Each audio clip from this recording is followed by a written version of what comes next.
malakas.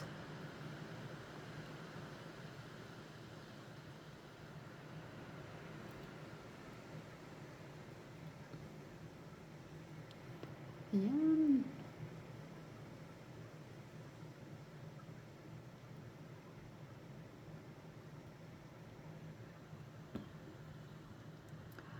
Ulan ng ulan.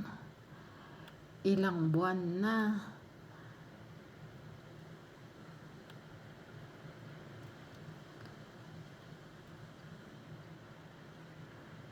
Di pa kami nasisikatan ng araw, ilang buwan na. Kailangan ko nang mag-take ng vitamin D.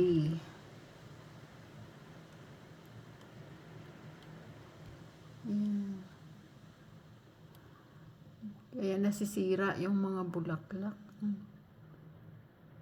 Laging ganito.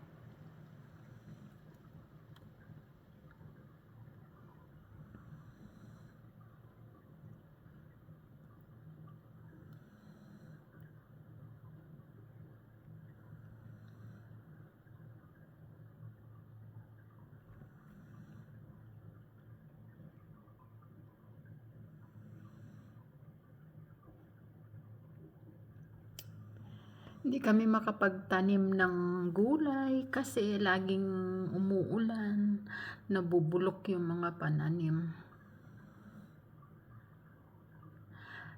Pero pwede na sana kasi mild na lang yung temperature eh. Kaya lang sobrang tubig.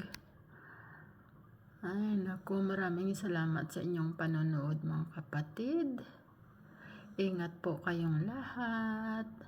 Bye for now. See you on my next upload.